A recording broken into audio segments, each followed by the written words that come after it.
We know one of the sore points in many communities is the tefillah of Avarachmim. We say every Shabbos, we say Avarachmim before Musaf, after Yom Kippur. We say in memory of all those who died al Kiddush Hashem, communities that were destroyed al Kiddush Hashem. It's a very important tefillah. Sometimes we don't say it. When there's a certain simcha, we don't say it. When it's Rosh Chodesh, we don't say it. When it's the Arba Parashiyos, there are very, very, very often times that we don't say Avarachmim. And then there's times when it becomes a point of contention. Should we say or shouldn't we say? I remember Shmuel Kamenetsky was here a few years ago. It was Parshas Pinchas, it was Shabbos Mevorchim Av. And I said, Shiva, what's the minig? Do we say Avraham? We don't say it. He said, the minig is that we argue about it. Half the community says to say it, half the community says not to say it. That's the minig. The minig is we argue about it. It's really a very interesting point about this. This saying Avraham, not saying Avraham, got me thinking about something. Start the parasha, Pinchas ben Elazar ben Aaron HaKohen. Was this a positive point in history of Klal Yisrael or not? Pinchas kills Zimri, kills Cosby, terrible tragedy. Blood is spilled over this terrible chet. Of course, it was a terrible chet that they did. Pinchas did, Zimri did a chet, and Cosby did a chet. Then there was the terrible pandemic that thousands of people died until Aaron saved them with the guitar. It's a terrible time. But let's say I'm a great-great-grandson of Pinchas ben Elazar ben Aaron. He got the gift of kahuna because he stood up for the rights of HaKadosh Baruch Hu.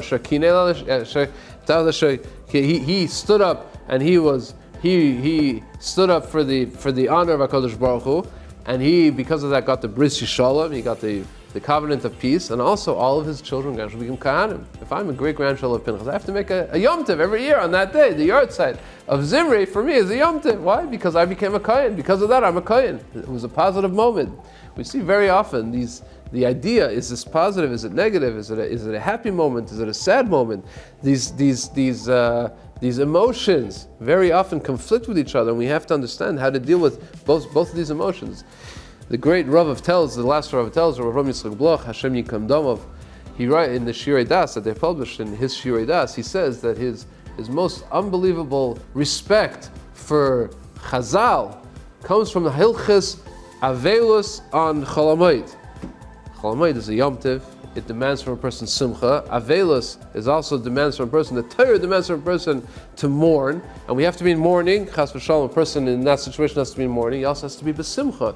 And how do we balance these things? What are you allowed to do? What are you not allowed to do? If you have too much simcha, so then you're not mourning properly. Your person is not mourning properly. Too much mourning, a person is not in the simcha. So that's what gives him so much respect for the Chazal, that they were able to find the balance, exactly what's mutter, what's also, what a person should do when these two emotions, when these two conflicting demands of a person, the emotional demands of a person conflict with each other.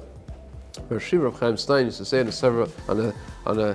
a similar vein that after the terrible tragedy of the Holocaust, which he himself, as we know, went through and suffered terribly, he said that he has an understanding of the pasuk Tzidkascha Kariel Mishpatecha Tohim Rabba. The pasuk that we say every day, every Shabbos Mincha after Shemona Esrei, after Chazaras Hashatz, and it's a pasuk in Tehillim. Hashem's tzedek Tzidkascha Kariel, like the big mountains, huge tzedakah, and the Mishpatecha, Hashem's midas hadin, the way Hashem punishes us, Hashem's punishment, Tohim Rabba, are as deep as the depths of the earth. Tohim Rabba.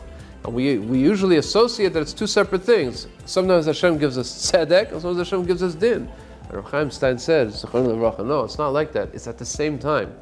At the same time that we're mourning the terrible tragedies, and we realize in his situation that he was talking about, families wiped out, parents, children, brothers, sisters, and the complete community is wiped out. At the same time, every person who survived has a miraculous story to tell, a miraculous story that can fill 10 books. Each person has the miracles of HaKadosh Baruch Hu and realizes HaKadosh Baruch Hu had hashkacha pratis on this person that he should survive. How many nisim happened?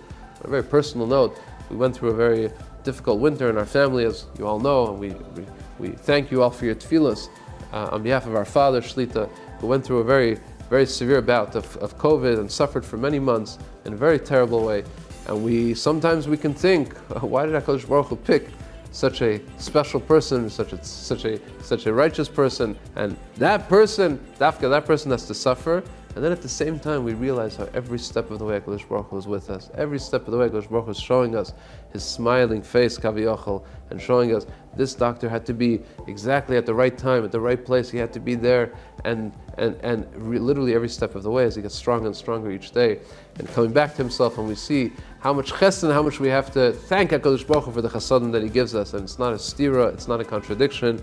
This is our lives, and this is what we do all the time during the time of Ben HaMitzarim now, between the days of Shavuos B'Tammuz and Tisha B'Av, and we're busy remembering the destruction, and we're also busy at the same time remembering the chesed of how HaKadosh Baruch Hu keeps us alive and keeps us safe and healthy throughout the Golus and throughout all the terrible tragedies and the terrible troubled times that we went through. HaKadosh Baruch Hu is with us, He remains with us, and He shall be with us until that time that He shows us the great miracle of Bias HaMashiach and Binim Beis HaMikdash.